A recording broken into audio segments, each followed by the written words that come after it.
ప్రార్థన చేసుకుందాము. ప్రార్థన చేసుకుందాం. ప్రేమగల తండ్రి, కృపా కనికరం గల దేవ, నమ్మకమైన నమ్మకమైన మా ప్రభువా, ప్రభువైన క్రీస్తు నామమున మీకు కృతజ్ఞతాస్తుతులు చెల్లిస్తాము. ప్రభువా, ఈ లోకానికి నడవతారిగా వచ్చి సర్వలోక ప్రజలను ప్రేమించి మనుషులలో ఉన్నటువంటి పాపమును తొలగించడానికి కొరకై మీరు కలవజేసినటువంటి గొప్ప బలియాగం బట్టి స్తోత్ర. ఆ బలియాగం ద్వారానే ఈ దినాన మేమందరం కూడా మీ రక్షణలోకి రావడానికి ద్వారం తెరవబడింది. అందులో బట్టి వస్తున్నారు. మేమే కాదు, ఇక్కడున్న వారందరూ కూడా, వినేవారందరూ కూడా నిత్య జీవపు మాటలు విని నిత్య జీవంలో ప్రవేశించేటువంటి భాగ్యతను మాకు అనుగ్రహించవలసి మనం చేస్తుంటున్నాం. కనికరించండి. కృతజ్ఞులమై వందనాలు చెల్లిస్తూ, మహిమ ఘనత ప్రభావాలు చెల్లిస్తూ యేసు ప్రభు నామమున ప్రార్థించి వేడుచున్నాం తండ్రి. ప్రభువైన యేసు క్రీస్తు వారి నామంలో ఈ యొక్క రాత్రికాల సమయంలో శుభములు తెలియజేస్తా ఉంటున్నా. ప్రాముఖ్యంగా ఈ నెల 25వ తేదీ ఉంటున్నటువంటి క్రిస్మస్ సందర్భంగా అందరికి కూడా శుభాకాంక్షలు తెలుపుతుంటున్నా. రాబోయే నూతన సంవత్సరం శుభాకాంక్షలు కూడా తెలుపుతా ఉన్నా. దేవుడి వాక్యంలో ప్రభువైన యేసుక్రీస్తు ఈ భూలోకంలో జన్మించాడు అన్నది వాస్తవం. ప్రజల పాపాల కొరకు ఈ లోకానికి వచ్చాడు అనేది వాస్తవం.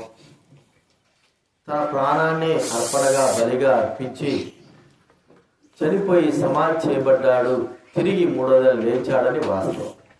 ఇవన్నీ కూడా సజీవ సాక్ష్యాలుగా ఉన్నాయి. వాటన్నిటినీ పరిశుద్ధ గ్రంథంలో దేవుడు పొందుపరిచాడు.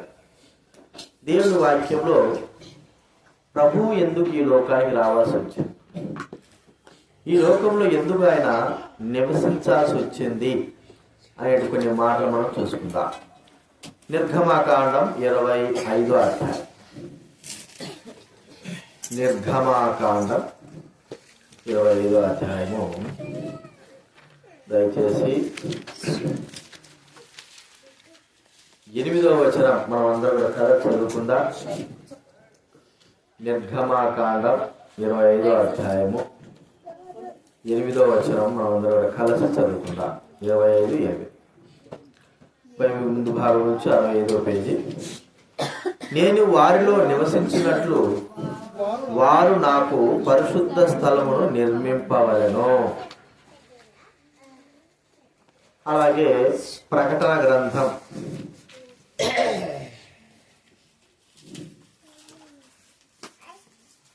21వ అధ్యాయం.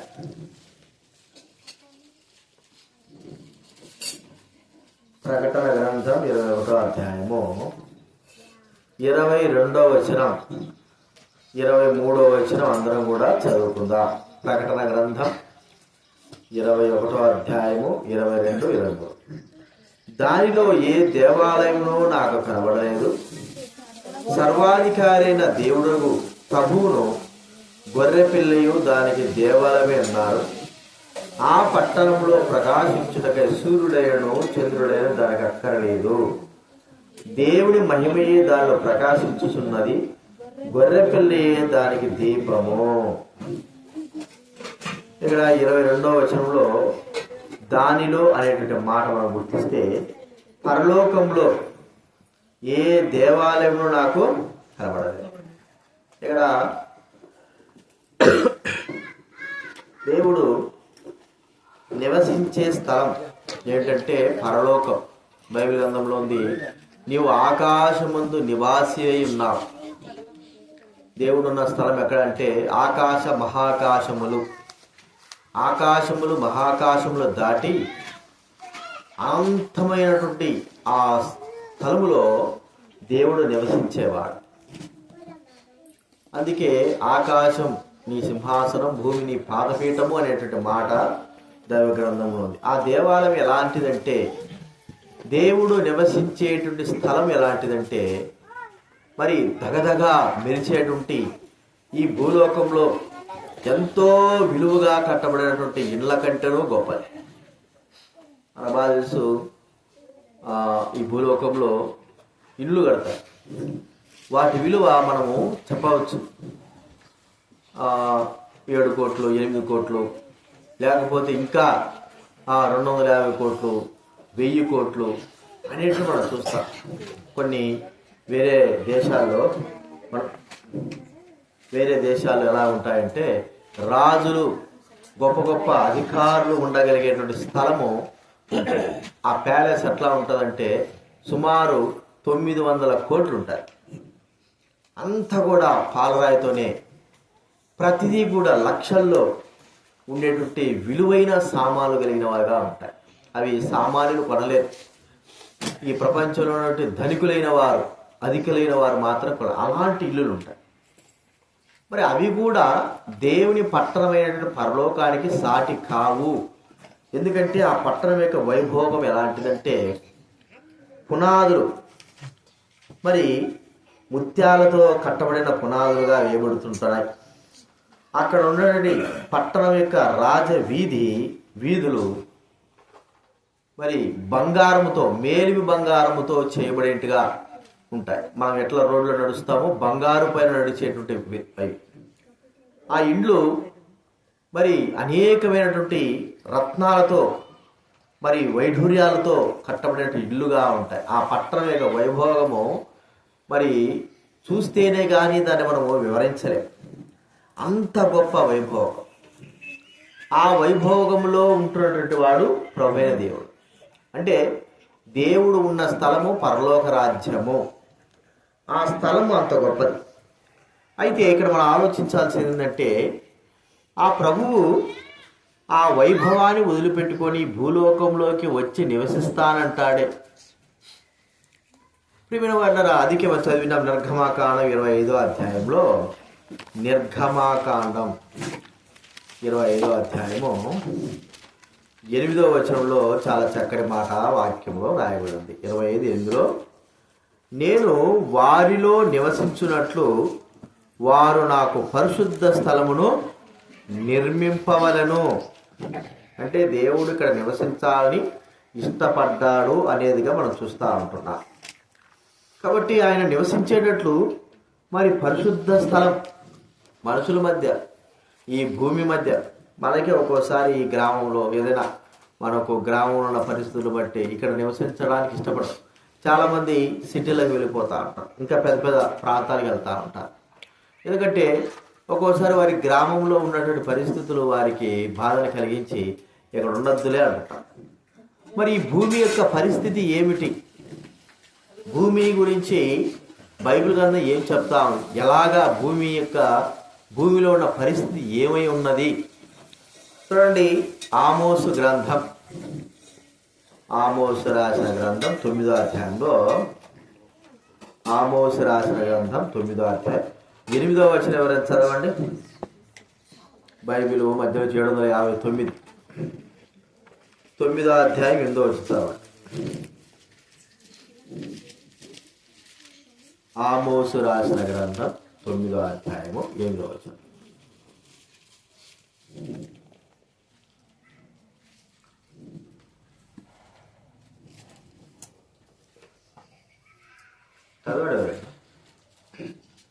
ప్రభువైన యెహోవా కన్ను ఈ పాపిష్టి రాజ్యం మీదనున్నది. ఎలాంటి రాజ్యము? ఎందుకు దేవుడు ఈ మాట చెబుతుంటున్నాడంటే, భూమి పాపముతో నిండిపోయింది. ఎంత దుర్మార్గతతో నిండిపోయిందంటే, బైబిల్ గ్రంథము ఆదిలోనే భూమి చెడిపోయింది అనేటువంటి మాట మనకు ఇక్కడ చెప్పబడతారు. చూడండి, ఆదికాండం 6వ అధ్యాయం.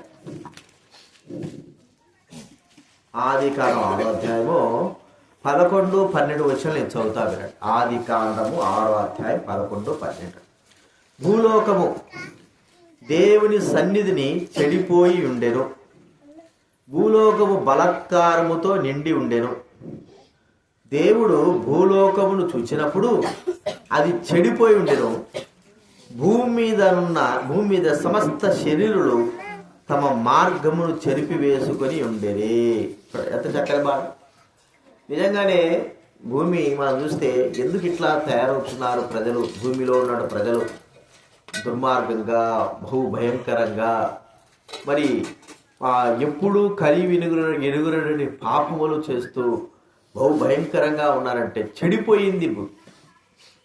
ఇలాంటి భూమిలోకి దేవుడు నేను వచ్చి నివసిస్తాను అంటున్నాడు. చూడండి ఎంత ఆశ్చర్యకరమైన విషయం. దేవుడు ఆ పరలోకము, ఆ వైభవము, ఆ గొప్పతనము ఇంకా వివరించేదంటే అనేక వేల కోట్ల దూతల చేత నిత్యము పొగడబడుతూ కీర్తింపబడుతున్న ఆ దేవుడు నేను మీలో నివసిస్తాను, నాకు పరిశుద్ధ స్థలాన్ని నిర్మించండి అనేటువంటి మాట దేవుడు చెప్పడం ఆశ్చర్యం. ప్రియమైన వాళ్ళరా, మరి ఇంత తెలిసి కూడా ఈ ప్రపంచంలో నుండి ఈ యొక్క భూప్రపంచం యొక్క పరిస్థితి తెలిసి ఆయన ఈ లోకానికి రావాలనుకోవడం అనేది గొప్ప ఆశ్చర్యం. దీంట్లో మనకి ఏం కనబడుతుందంటే దేవుని యొక్క గొప్ప మహాప్రేమ కనబడతా.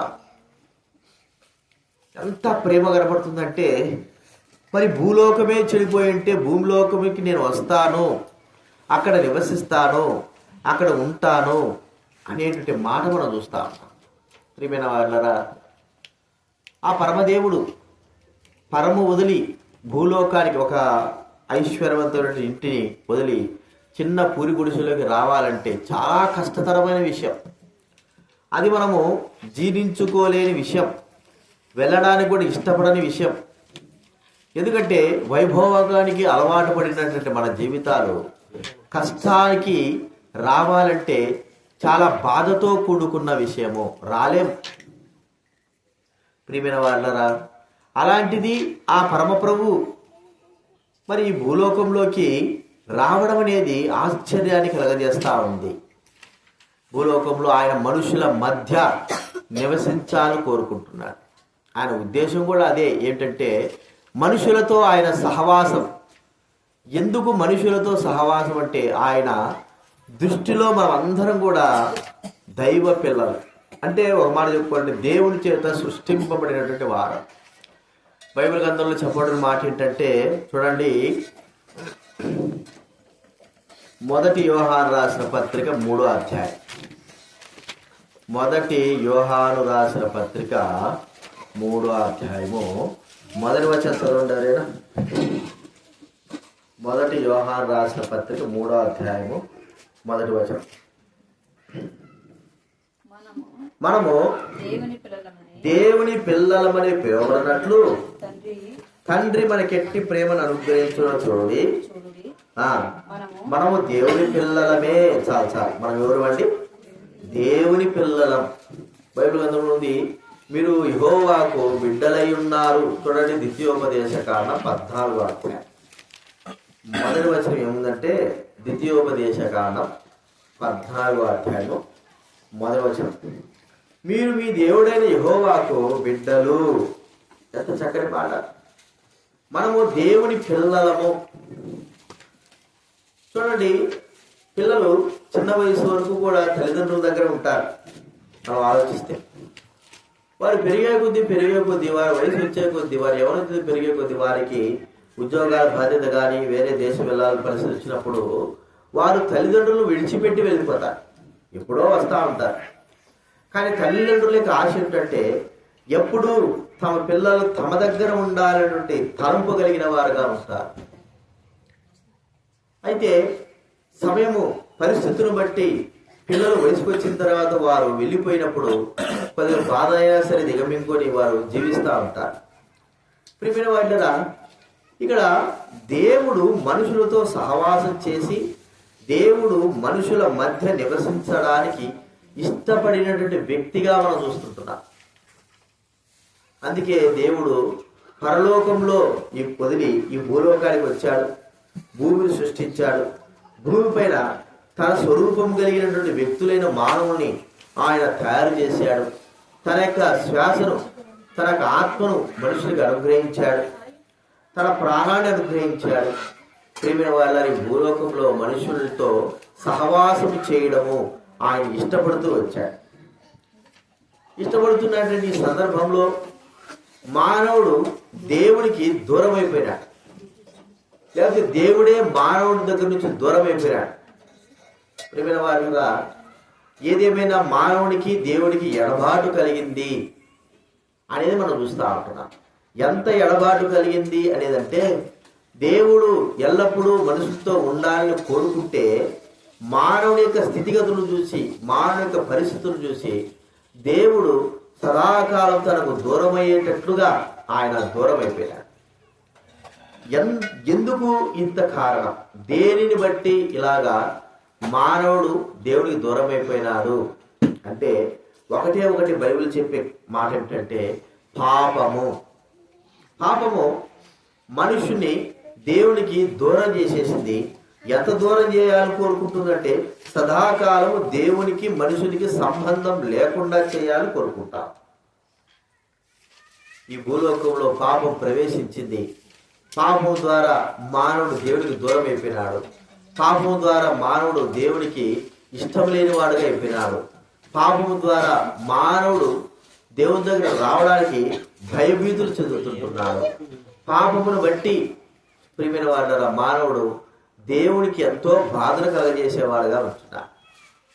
ఈ సందర్భంలోనే మానవుడి దగ్గర దేవుడు ఉండకోకుండా పరములో ఉండాలని ఇష్టపడ్డాడు, పరములో ఉన్నాడు. ప్రియమైన వాళ్ళ దేవుని ప్రేమ ఎంత గొప్పది అంటే, ఏ మానవుడు తనకు ఎంత మాత్రం దూరం కాకూడదు. నేను పరలోకంలో ఉన్నంత మాత్రాన వీరందరూ కూడా నా బిడ్డలు, నేను సృష్టించిన వారు, మరి వారు నాకు దూరం కావాలని ఉన్నప్పటికీ నేను వారిని దూరం చేసుకోవడానికి ఇష్టపడడం లేదు. ప్రియమైన వాళ్ళరా, దేవుడు పిల్లలు తల్లిదండ్రుల నుంచి దూరం కావాలని ఇష్టపడతారు, కానీ తల్లిదండ్రులు పిల్లల నుండి దూరం పోవాలని ఇష్టపడరు. పిల్లలతో పాటు ఉండాలని ఇష్టపడతారు.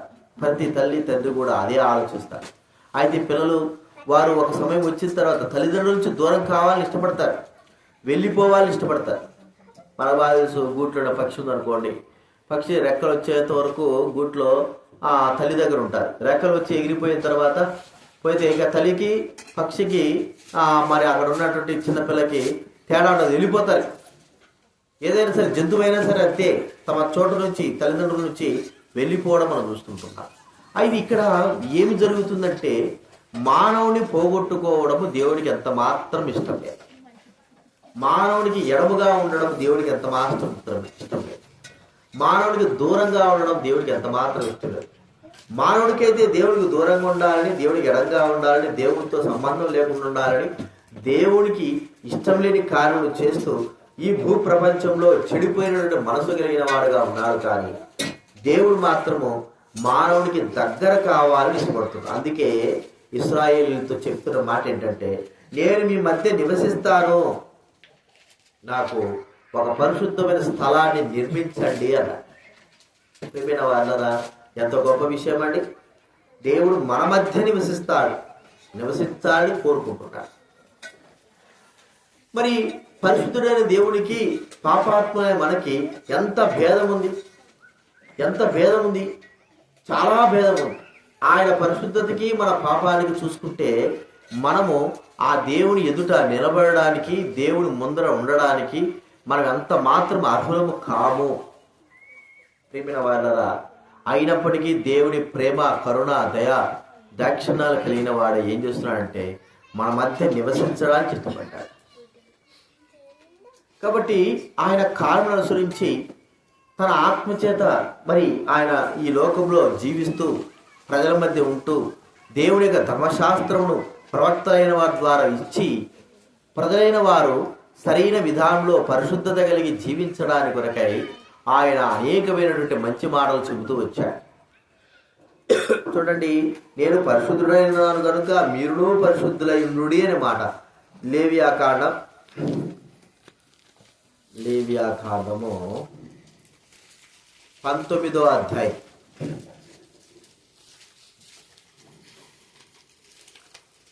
లేవియాకాండం 19వ అధ్యాయం 2వ వచనంలో ఈ మాట మనకు వ్రాయబడి ఉన్నది. లేవియాకాండం 19వ అధ్యాయం 2వ వచనం.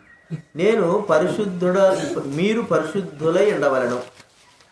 మీ దేవుడైన యెహోవానగు నేను పరిశుద్ధుడనై ఉన్నాను.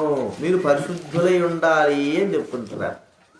అంటే మనం పరిశుద్ధులుగా ఉంటే ఆ ప్రభువు కూడా ఆయన పరిశుద్ధుడు కాబట్టి ఆయనతో పాటు ఉన్నటువంటి బాధ్యత మనకు కలిగి ఉంటుంది. పరిశుద్ధంగా జీవించాలి, పరిశుద్ధంగా బ్రతకాలి. మనం అనుకుంటాం పరిశుద్ధంగా అంటే స్నానం చేసి మంచిగా సెట్టు కొట్టుకొని మంచి బట్టలు వేసుకోవడం కాదు. ఇది పరిశుద్ధి కాదు. దేవుడు దేని గురించి చెప్తున్నాడు అంటే మానవ హృదయము, చెడిపోయిన హృదయము, పాపముతో ఉంటున్న హృదయము. మానవుడు దేని నిమిత్తమైతే దేవునికి దూరమైనాడో ఆ పాపము మనుషుని హృదయంలో ఏలుతా ఉంది. కాబట్టే ఆ పాపము నుండి మనుషుడు పరిశుద్ధుడు కావాలని దేవుడు కోరుకుంటున్నాడు. కాబట్టి దేవుడు మాట్లాడే మాట హృదయ సంబంధమైనది. ఎందుకు అని మనం ఆలోచిస్తే మానవునికి హృదయం చెడిపోయింది. బైబిల్ గ్రంథంలో వ్రాయబడింది మనకు తెలిసిన మాటలే. ఇర్మియా గ్రంథం 17వ అధ్యాయం. ఇర్మియా గ్రంథం 17వ అధ్యాయము 9వ వచనం నేను చదువుతాను చూడండి. ఇర్మియా గ్రంథం 17వ అధ్యాయం 9వ వచనం. హృదయము అన్నిటికంటే మోసకరమైనది, అది ఘోరమైన వ్యాధి గలది, దాన్ని గ్రహింపగలవాడెవడు. చూడండి, హృదయం, ఎవరి హృదయం? మనుష్యుని యొక్క హృదయం ఘోరమైన వ్యాధి కలిగింది. ఘోరమైన వ్యాధి. అది దాన్ని గ్రహించేవాడెవడు? చూడండి, వ్యాధితో ఉన్నదాన్ని గ్రహించేవాడెవడు? మోసకరమైనది కూడా. పాపమును బట్టే, పాపము మనుషుల హృదయంలో ఉండి మనుషుల హృదయాన్ని పరిపూర్ణంగా అంత చెడిపి వేసేసింది. మనుషుల హృదయంలో ఉండి అంత చెడు అలవాట్లు ఎలాగైతే శరీరానికి అంటించుకుంటే ఎలాగైతే శరీరంలోని అవయవాలు చెడిపోతాయో, పాపము మనుషుల హృదయంలో ఉంటే మనుషుని జీవితమే పాడైపోతుంది. ప్రియమైన వాళ్ళరా, ఈ పాడైపోయిన మానవుడు దేవుని ఎదుట నిలబడలేడు. అపరిశుద్ధుడుగా ఉన్న వ్యక్తి దేవుని ఎదుట ఉండలేడు. అందుకే మానవునికి దేవునికి బహు దూరం ఏర్పడిందని మనం చూస్తూ ఉంటాం. అయితే ఎంత మాత్రము మరి తల్లిదండ్రులైన వారు, పిల్లలైన వారు ఎంత దుర్మార్గంగా ఉన్నా వారిని పోగొట్టుకోవడానికి ఇష్టపడరు. వారు ఎంత దుర్మార్గంగా ప్రవర్తిస్తుంటున్నా వారిని ప్రేమిస్తారు. వారు మంచి మార్గం నడవాలని ఆశిస్తారు. చూడండి, మనమే చెడ్డవారంగా ఉంటుంటే మనమే మన పిల్లల విషయమే అంత మరి మంచి ప్రవర్తనగా మంచి ఆలోచన కలిగి ఉంటే ఆ పరిశుద్ధుడైన దేవుడు పాపాత్ములైన ప్రజలైన మన పట్ల ఎంత ప్రేమ కలిగి ఉన్నాడు. అందుకే ఈ భూలోకంలో నేను నివసిస్తాను, మీ మధ్య ఉంటానని చెప్పి ఆయన నివసిస్తూ తన ఆత్మ నుంచి అనేకమైన మంచి మాటలు చెబుతూ వచ్చాడు. ప్రియమైన వాళ్ళరా, అయితే మానవుడు తన పాపము నుండి విడుదల పొందలేకపోతుంటున్నాడు. దినదినము మానవుడు చెడుకు అలవాడైపోతుంటున్నాడు. చెడు చెయ్యనిదే తనకు మరి దినము గడవదు అన్నట్లుగా భావిస్తూ ఉంటున్నాడు. ప్రియమైన వాళ్ళరా, చెడు చేయింది ఒక మాట చెప్పబడింది, మాట ఉంది, చిరతపులి తన మచ్చలు మార్చుకుంటాడా, కూషి దేశస్థుడు తన యొక్క రంగును మార్చుకుంటాడా? చెడు చేయడానికి అలవాటు పడిన మీరు మంచి చేయ వల్లపడదు. అంటే చెడు చేయడానికి అలవాటు చేసుకున్నాము, అది అలవాటైపోయింది, ఆ హృదయము చెడిపోయి ఉన్నది. ఇలాగే ఉంటే ప్రతి మానవుడు దేవునికి సదాకాలం దూరమైపోతాడే. మంచి మాటలు ఎన్ని చెప్పినప్పటికీ మానవుడికి విమోచన కలగడం లేదే, తాను సరైన మార్గం నడుచుకోలేకపోతుంటున్నాడే. మరి ఎలాగా మానవుని రక్షించుకోవాలి? దేవుడు ఎంత అనంత జ్ఞానం కలిగిన వాడంటే ఆయన మానవుని రక్షించుకోవడానికి మరి దేవదూతలకు కానీ గొప్ప గొప్ప వారికి కానీ ఈ పనిని అప్పచెప్పలేదు. అంటే మానవుని హృదయములో ఉన్న పాపము తీసివేసేటువంటి బాధ్యతను దేవుడే వహించి ఉంటున్నాడు. ఆయన ఆ బాధ్యతను దేవుడు తన భుజాలపైన వేసుకున్నాడు. ఎలాంటి పాపం అండి, ఎవరి పాపం అండి, ఎంతమంది పాపము? ప్రపంచంలో ఉన్నటువంటి ప్రజలను మనం లెక్క పెట్టగలమా? వారు విస్తరించిన విధానం చూస్తే ప్రజలు, ప్రపంచంలో వారు ఎన్ని వేల కోట్ల ప్రజలు. మనం జనసంఖ్య చేసినా జనసంఖ్యకు రెండంతల ప్రజలైన వారు ఉన్నారు. మనం జనసంఖ్య చేసింది కొన్ని వేల కోట్లయితే అంతకు మించిన ప్రజలు ఉన్నారు. ఇంతమంది ప్రజలైన వారికి విషయమే, వారి ప్రజలందరి యొక్క బాధ్యతను తన పైన వేసుకోవడానికి ఇష్టపడ్డాడు. ఎందుకంటే మానవుని తనతో పాటు ఉంచుకోవాలని, తన మానవుల మధ్య నివసించాలని కోరుకున్నాడు. ఆయన ఆలోచన ప్రకారంగా, ఆయన సంకల్పాలు, దేవుడి యొక్క సంకల్పాల ప్రకారంగా దేవుడు కొన్ని సంవత్సరాల క్రిందటనే ప్రవక్తలైన వారి నోట పలికించేటువంటి మాటను మనం చూస్తే ఏమని చెప్పాడంటే, నేను మరి ఒక ప్రవక్తని ఈ లోకంలో పంపుతా, ఒక వ్యక్తిని పంపుతా.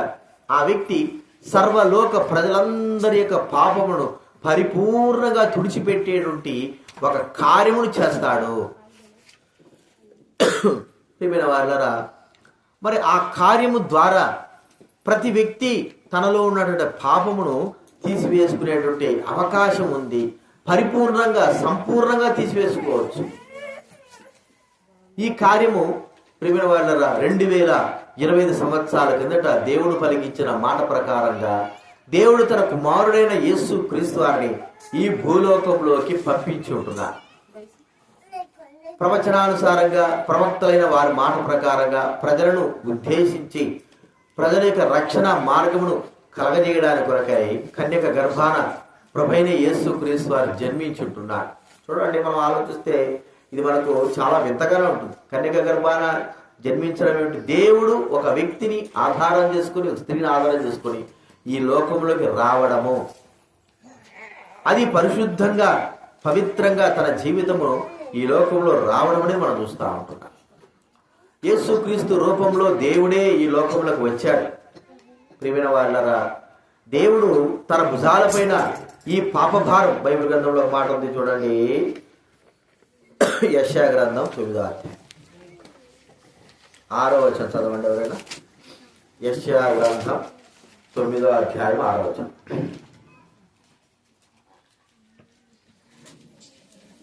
యెషయా గ్రంథం 9వ అధ్యాయం చూడతానండి.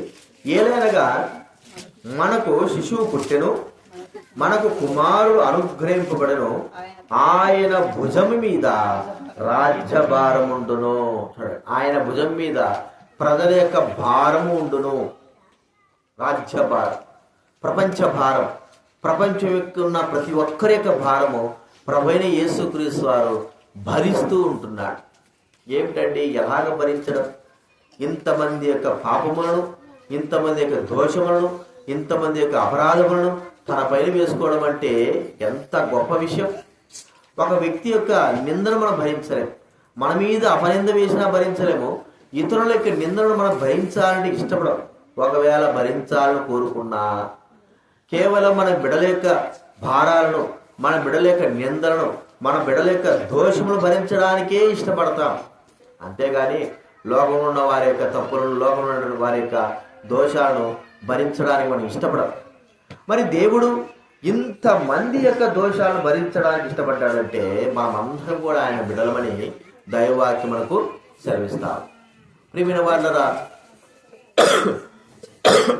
ప్రభువైన యేసుక్రీస్తు ఈ భూలోకంలోకి వచ్చాడు. ఆయన చేసిన కార్యం ఏమిటంటే 33.5 సంవత్సరాలు ఆయన బ్రతికాడు. తన యవ్వన వయసు వరకు కూడా జీవించాడు. ఆయన జీవితంలో పాపం లేదు. ఆయన నడవడికలో, యేసు నడవడికలో పాపం లేదు. యేసు యొక్క చూపులో పాపం లేదు. యేసు ప్రభువారి యొక్క మాటలో పాపం లేదు.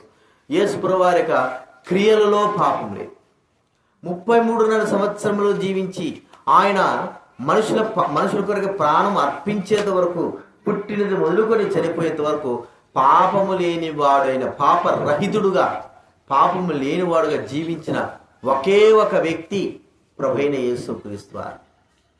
ప్రియమైన వాళ్ళని ఒకసారి ఆలోచించు. యేసుక్రీస్తు వారు పాపమిగా ఉంటే మనుషుల పాపాలను భరించలేడు, తన పాపమే భరించుకోలేడు. అలాంటప్పుడు మనుషుల పాపం ఎలా భరించగలడు? అందుకే ఆయన ఏ పాపము చేయలేదు. బైబిల్ గ్రంథంలో ఉంది ఆయన గురించి చెప్పబడిన మాట. 1 యోహాను రాసిన పత్రిక 3వ అధ్యాయం మొదటి యోహాను రాసిన పత్రిక 3వ అధ్యాయము 5వ వచనము. మొదటి యోహాను రాసిన పత్రిక 3:5 నేను చదువుతానండి. పాపములను తీసివేయుటకు ఆయన ప్రత్యక్షమాయనని మీకు తెలియను, ఆయన యందు పాపమేమియో లేదు. యేసు ప్రభువు చెప్పాడు. ఏమన్నాడంటే ఆయన జీవించిన దినాల్లో నాలో పాపం ఉంది అని మీలో చెప్తారా? మనం చెప్పగలమా? ఆ ధైర్యమైన మాట మన వల్ల కాదు. చిన్న పాప, పెద్ద పాప, దొంగతనం, మోసం ఎన్నెన్నో చేయడానికి ఇష్టపడిన వారు మనము మరి పాపము లేదుని ఎంత ధైర్యంతో చెప్పగలం? చెప్పలేం, మన వల్ల కాదు. ఏమైనా వాళ్ళగా మనుషులమైన మనం పాపం చేస్తూ ఉన్నాం.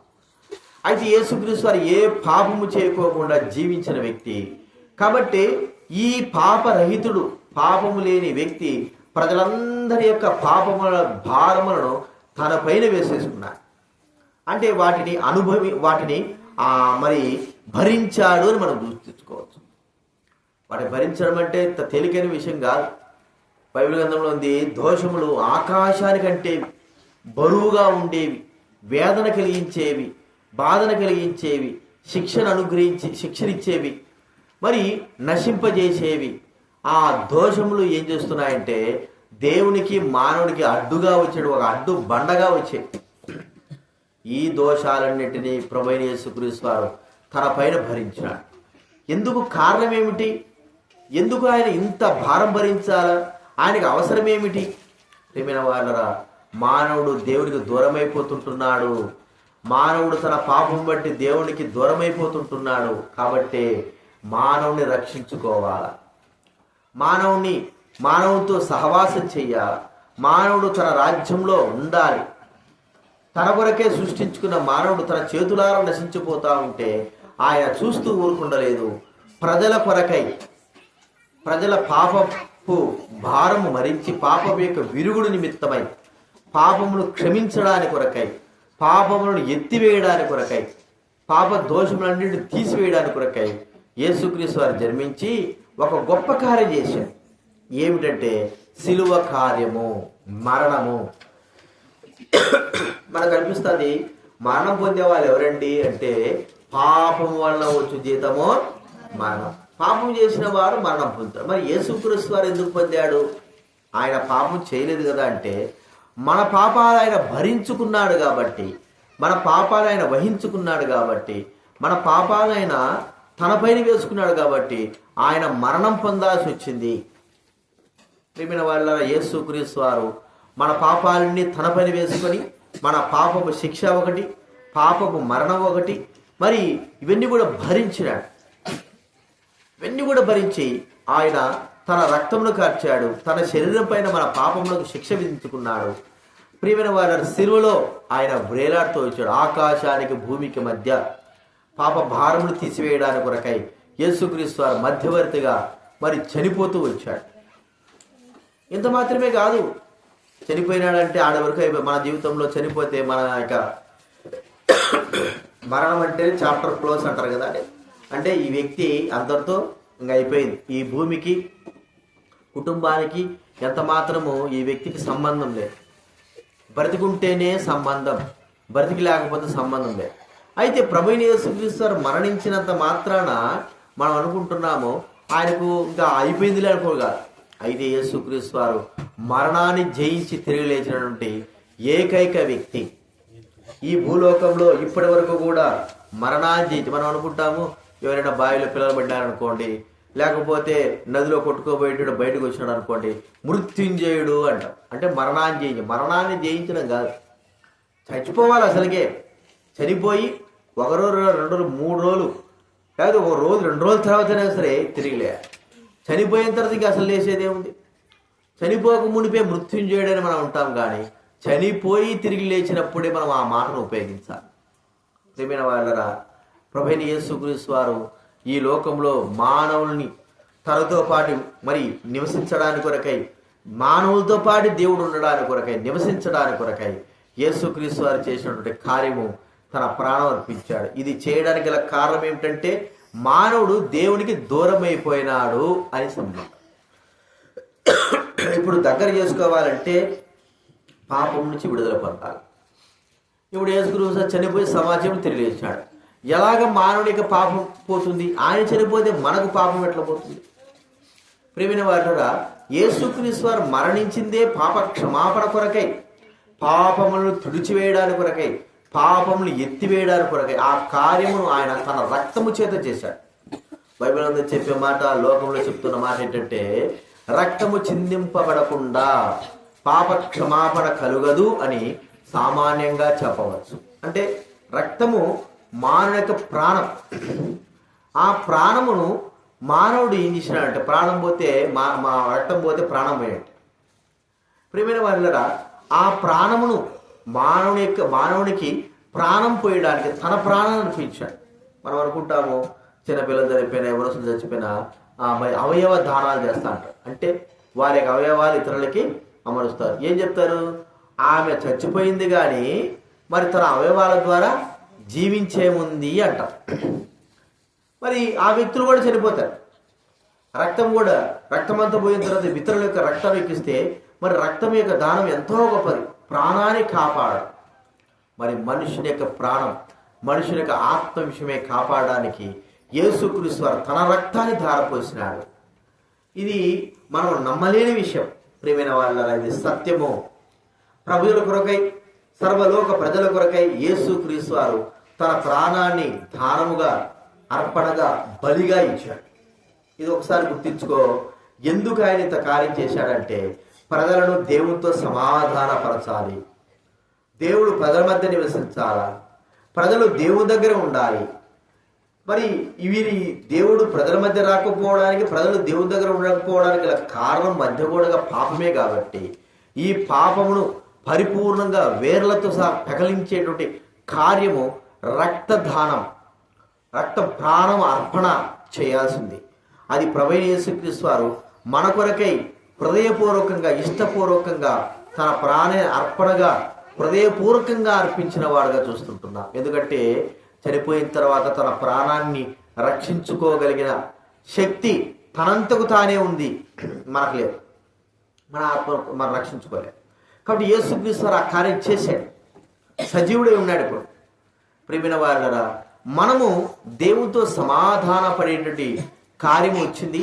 మనము దేవుని దగ్గర ఉండగలిగేటువంటి బాధ్యత వచ్చింది. దేవుడే మన మధ్య నివసించేటువంటి ఆ బాధ్యతను వచ్చింది. ఎప్పుడంటే మన పాపములను తీసివేసుకోగలిగితే. ఈ కార్యము యేసుక్రీస్తు చేశాడు. పాపములను క్షమించేటువంటి కార్యం యేసుక్రీస్తు చేశాడు. ఇప్పుడు మనం చేయాల్సింది ఆ పాపం నుంచి విడుదల పొందేటువంటి మార్గం. బైబిల్ గ్రంథం ఏం చెప్తా ఉంది? పాపం నుండి విడుదల. ఎలాగా ఆయన పాపం నుంచి విడుదల పొందిస్తాడంటే, మనము ఆయన నామములో ప్రార్థన చేస్తే నమ్మకంగా. చూడండి, అపోస్తల కార్యం 10వ అధ్యాయం. అపోస్తల కార్యం 10వ అధ్యాయము 43వ వచనం చదువుతా వినండి.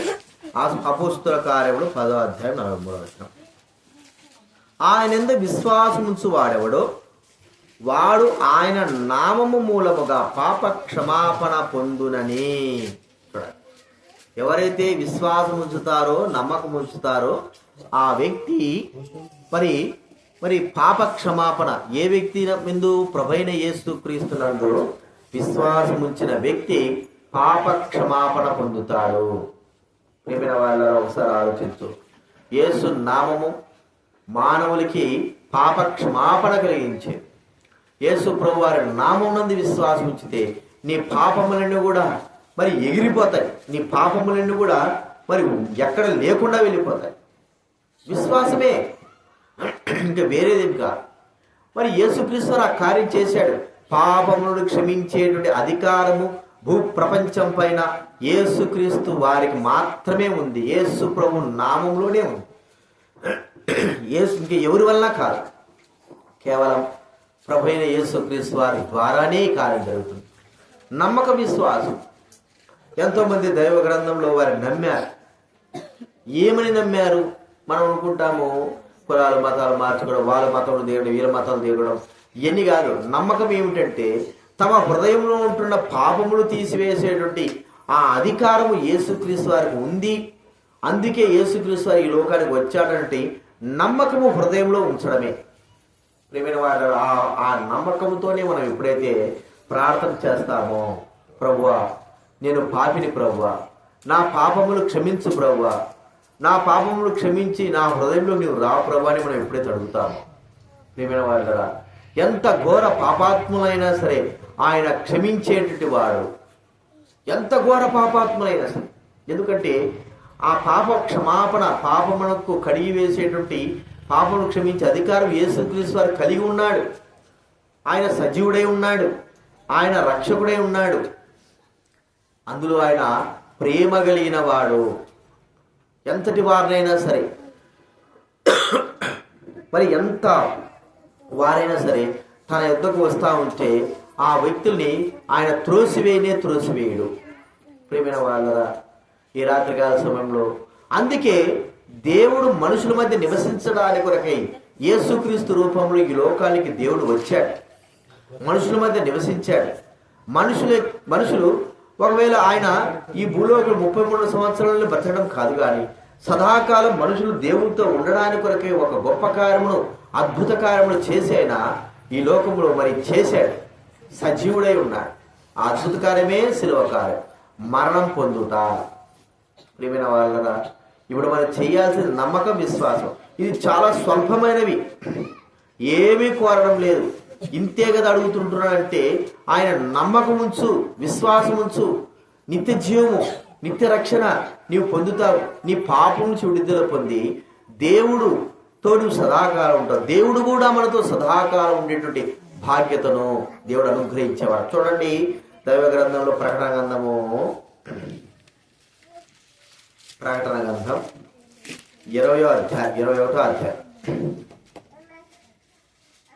21వ అధ్యాయము 3వ వచనం చదువుతా వినండి.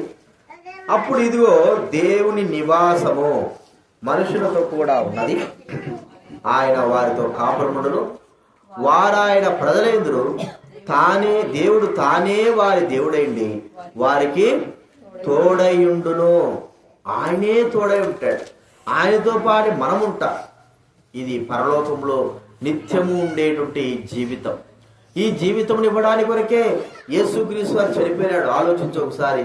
నిన్ను ప్రేమించిన వ్యక్తులు ఎవరైనా సరే, మరి మనల్ని ప్రేమించిన వారు, మన బాగోగులు కోరుకున్న వారు ఎవరైనా సరే, ప్రేమిన వారు నశించిపోతుంటే చూస్తూ ఊరుకుంటాం. అయితే ఆ ప్రభువైన దేవుడు మనం నశించిపోతుంటే ఆయన చూస్తూ ఊరుకుండకుండా మన కొరకే ఒక గొప్ప కార్యం చేసి ఉన్నాడు. మనం చేయాల్సింది ఒకటే, విశ్వాసము, నమ్మకము. ఈ కార్యం నువ్వు చేయగలవా? ఆ ప్రభువైన యేసునందు విశ్వాసం ఉంచగలవా? ప్రభువా నేను పాపిని అడగగలవా? నేను కూడా 26 సంవత్సరాల కిందట 1999 జనవరి 1వ తేదీ రాత్రి 12:05 నేను రోడ్లో నడుస్తూనే నా పాపములను ప్రభు దగ్గర ఒప్పుకున్నాను. ప్రభువా నేను పాపిని, దుర్మార్గుడను, మోసగాడిని, నా పాపములు క్షమించు, నా కొరకే నువ్వు వచ్చావు. ప్రియమైన వారు, ఈ మాటను నేను ఎప్పుడైతే చెప్పానో నా హృదయంలో నెమ్మది, సంతోషం, ఆనందాన్ని దేవుడు అనుగ్రహించాడు. నా హృదయంలో పాపమును తొలగించినాడు. ఒక విధం చెప్పుకోవాలంటే, బరువు, ఒక రాయి తల మీద పెట్టుకుని బరువు రాయిని ఎట్టాగైతే కింద పడేస్తామో, లేకపోతే ఒక మూట, బట్టల మూట మనం వీపు పైన వేసుకుంటే, కట్టెల మూట వీపు పైన వేసుకుంటే ఎట్లయితే కింద పడేస్తామో, పడేసిన వెంటనే తేలికైన స్థితి కలిగి ఉంటాం. అలాగా నా హృదయాన్ని ఆయన తేలిక చేశాడు. హృదయంలో ఆయన చేసిన కార్యం ఏంటంటే సంతోషం, ఆనందాన్ని ఇచ్చాడు, తృప్తినిచ్చాడు.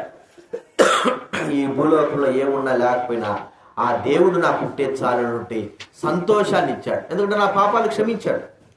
ఈ లోకంలో ప్రభు నాతో పాటు ఉన్నాడు. నేను ఈ లోకం విడిచిన తర్వాత దేవునితో పాటు నేను సదాకాలం ఉండేటువంటి బాధ్యత నాకు ఇస్తాడని నమ్మకం నాకు అనుగ్రహించాడు. ప్రియమైన వాళ్ళరా, ఈ రాత్రికాల సమయంలో ప్రభునితో మాట్లాడుతున్నాడు. దేవుడితో నీవు ఉండాలని కోరుకుంటున్నాడు. దేవుడు కూడా నీతో ఉండాలని కోరుకుంటున్నాడు. అందుకే భూలోకంలో మనల్ని జన్మింపజేశాడు. అయితే పాపముతో నీ జీవితాన్ని పాడు చేసుకోవద్దు. పాపములో ఉండి నీ జీవితాన్ని పాడు చేసుకో. మనం అనుకుంటాము, మరి ఇట్లే ఉంటే దేవుడి దగ్గరికి తీసుకెళ్ళాడా అంటే, మనం బాగా తెలుసు, మన పిల్లలైన వారు మురికిలో పడిపోయినారు, పెంటలో పడిపోయినారు. మరి పిల్లలు దగ్గర తీసుకోవాలి, మరి వారి భుజం మీద తెచ్చుకోవాలి, చక్కలో కూర్చోబెట్టుకోవాలని మనకు ఆశ ఉంటుంది. కానీ వారికి అంటినటువంటి బురద, వారికి అంటినటువంటి పెంట అనేది మనకు అసహ్యాన్ని కలిగజేస్తుంది. మన పిల్లలు మనకు ముద్దే, కానీ వారికి అంటుకున్న పెంట మా యొక్క దుమ్ము లేకపోతే ఆ మురికి మనకి ఇష్టం లేదు. వెంటనే మనం చేసే కార్యం ఏమిటంటే పిల్లల్ని శుభ్రం చేయడం మొట్టమొదటి పెడతాం. శుభ్రం చేసిన తర్వాత వెంటనే వాళ్ళని మన తల మీద కూర్చోబెట్టుకుంటాం, భుజాల మీద కూర్చోబెట్టుకుంటాం, సంఖలో కూర్చోబెట్టుకుంటాం, ఎత్తుకుంటాం, అన్నీ చేస్తాం. ఇప్పుడు మనము భౌతిక సంబంధంగా మనం ఆలోచిస్తే దేవుడు మన విషయం ఎంత ఆలోచించాడు. మన హృదయంలో ఉన్న పాపము ద్వారా మనం దేవుడికి దూరం అయిపోతుంది. పాపము ఆయనకి ఇష్టం లేదు, మనం ఇష్టమే. మరి పాపము తీసివేసుకోవాలి. అందుకే మనల్ని కడగడానికి కొరకే యేసుక్రీస్తు వారు తన ప్రాణాన్ని అర్పించి తన రక్తాన్ని ధారగా ఈ లోకంలో ఉంచారు. ప్రియమైన వారలారా, నీవు హృదయపూర్వకంగా మరి ప్రభువుని అడిగితే దేవుడు క్షమిస్తాడు. ఎంతటి వారినైనా క్షమిస్తాడు. నిత్య రాజ్యపు ప్రవేశం ఇస్తాడు. ఆయన తన యుద్ధకు వచ్చే వారిని ఎంత మాత్రం త్రోసివేయడు. ప్రియమైన వాళ్ళు ఆయా మరి ఆ స్థలాలకు కానీ వెళ్ళడానికి మరి అధికారం ఉంటేనే వెళ్తాం, లేకపోతే ఏదైనా అనుమతి ఉంటే వెళ్తాం. కానీ పాపక్షమాపణ పొందే దానికి ప్రభు దగ్గరకు వచ్చిన వ్యక్తులకి, మరి ఆయనను క్షమించమని అడిగే వ్యక్తులకి ఆయన ఎంత మాత్రం ఆక్షేపణ చెయ్యడు. అందరినీ కూడా ప్రేమించేవాడు, అందరినీ కూడా క్షమించేవాడు. అడిగితే చాలు, ప్రభువా నేను పాపినంటే చాలు. ఇలాగ ఎంతమందిని, ఒకరిన ఇద్దరిన వేల మందిని, కోట్ల మందిని ఆయన రక్షించినాడు. నిత్య జీవాన్ని అనుగ్రహించిన వారి జీవితాలు మార్చిన వారి జీవితాల ద్వారా ఎన్నో గొప్ప కార్యాలు చేశాడు. అందుకే ఈ లోకంలోకి యేసుక్రీస్తు వారు మనుష్య అవతారంగా జన్మించాడు. ప్రేమైన వారు ఒకసారి గుర్తించుకో, ఆ ప్రభువైన యేసుక్రీస్తు వారు వచ్చింది నీకే, నీ కొరకే, నా కొరకే. మరి మన జీవితాన్ని వ్యర్థంగా ఉపయోగించి వ్యర్థంగా ఉంచుకొని మన జీవితాన్ని పాడు చేసుకుంటే చివరికి మన జీవితం ద్వారా మనకు కలిగేటువంటి నష్టం ఏమిటి? ఇది కూడా మనం తెలుసుకోవాలి. పాపం పోకపోతే మనకు వచ్చే నష్టం, మనలో ఒక చిన్న క్యాన్సర్ గడ్డ ఏదైనా శరీరంలో ఒక చిన్నది బొట్టంత ఉందనుకోండి, రక్తం ద్వారా మరి ఆ యొక్క స్కానింగ్ ద్వారా తెలిసిందనుకోండి, చిన్నదే కదా అని మనము నిర్లక్ష్యం చేస్తామా? చిన్నదేలే, ఎందుకులే అని నిర్లక్ష్యం చేయం. అది క్యాన్సర్. ప్రపంచంలోనే మందు లేని మరి వ్యాధులలో మొట్టమొదటిది క్యాన్సర్. అది వస్తే అంతే, దేవుడు దయ ఉంటే కానీ తప్ప ఇంకేం లేదు. అయితే చిన్నదే కదని మనం ఎంత మాత్రం నిర్లక్ష్యం చేయం. వెంటనే డాక్టర్ల దగ్గర వెళ్తాం, దాన్ని పోగొట్టుకోవడానికి ఎంతో ఖర్చు పెడతాం, ఎక్కడెక్కడో తిరుగుతాం, ఏమేమో చేస్తాం. చివరికి దాన్ని పోగొట్టుకున్న తర్వాత ఎంతో సంతోషం, నెమ్మదిగా ఉంటాయి.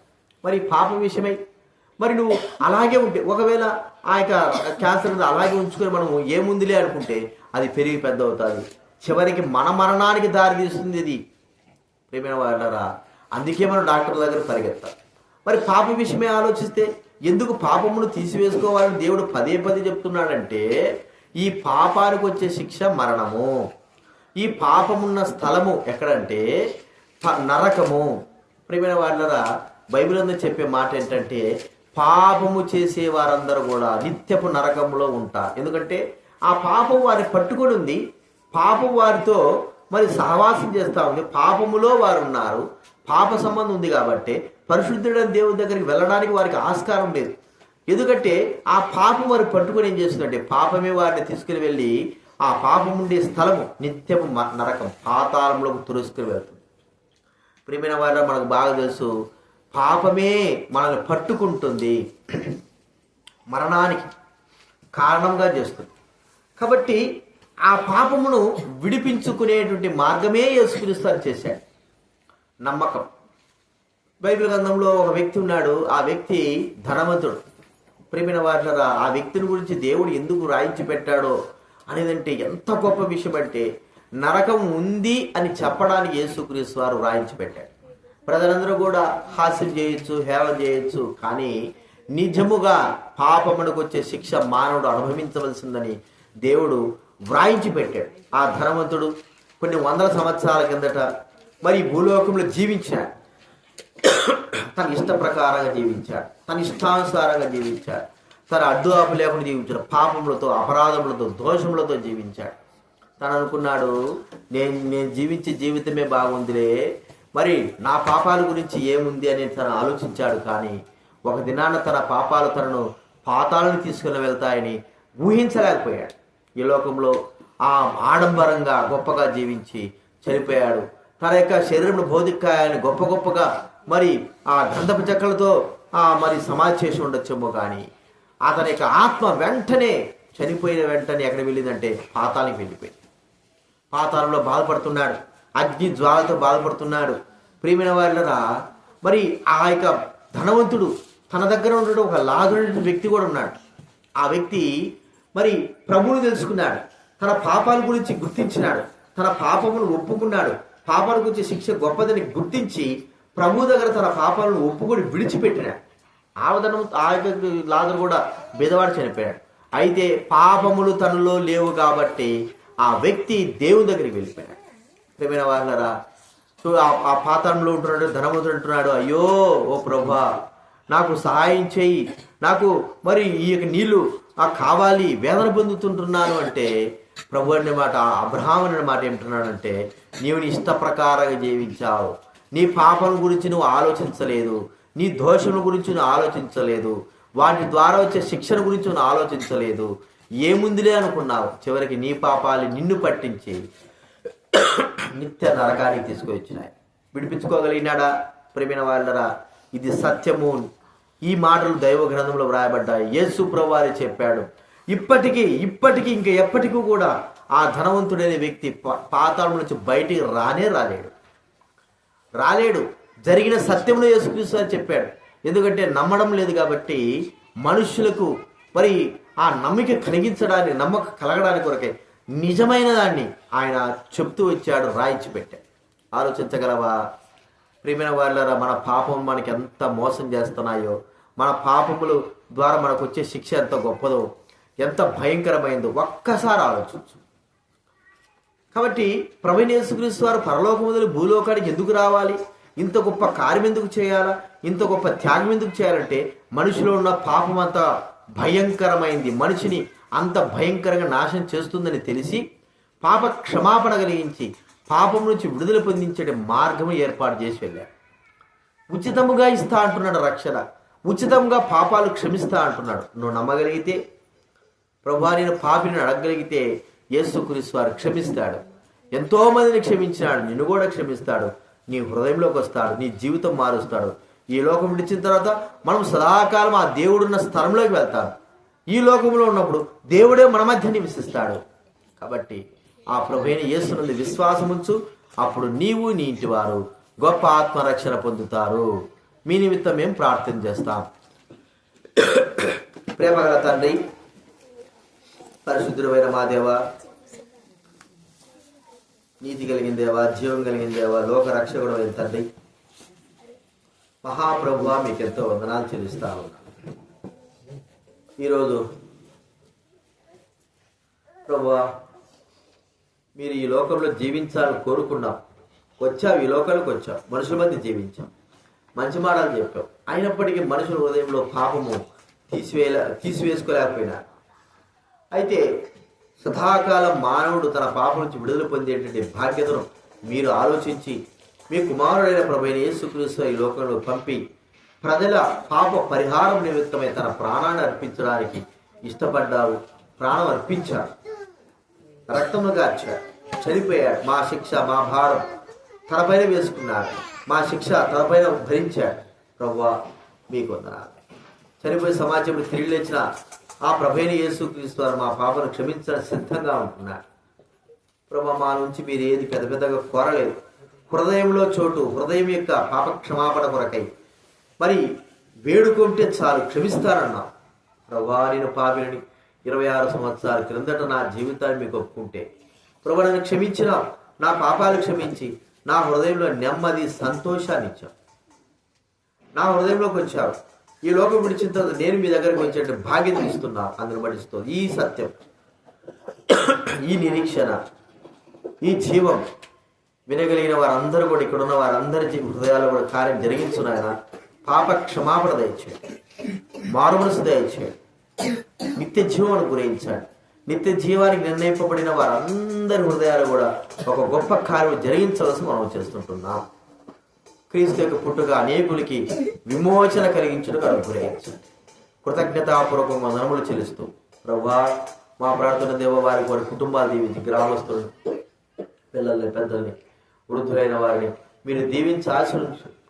చివరి దినాలకు తీసుకొచ్చావు ప్రభువా.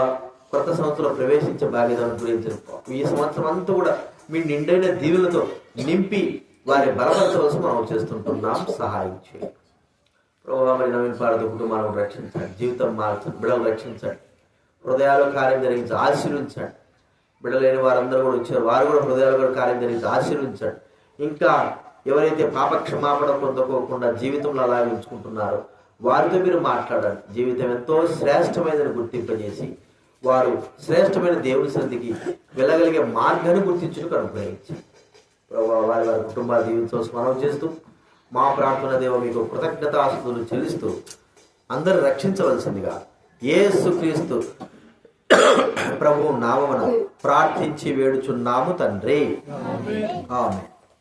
తండ్రైన దేవుని ప్రేమేశ్వర కృపయు పరిశుద్ధాత్మ సహవాసం చేరవచ్చిన మనకు సకల పరిశుద్ధులకు ఇప్పుడెల్లప్పుడు సదాకాలం తోడైండు గాక, ఆమేన్. ప్రియమైన వాళ్ళ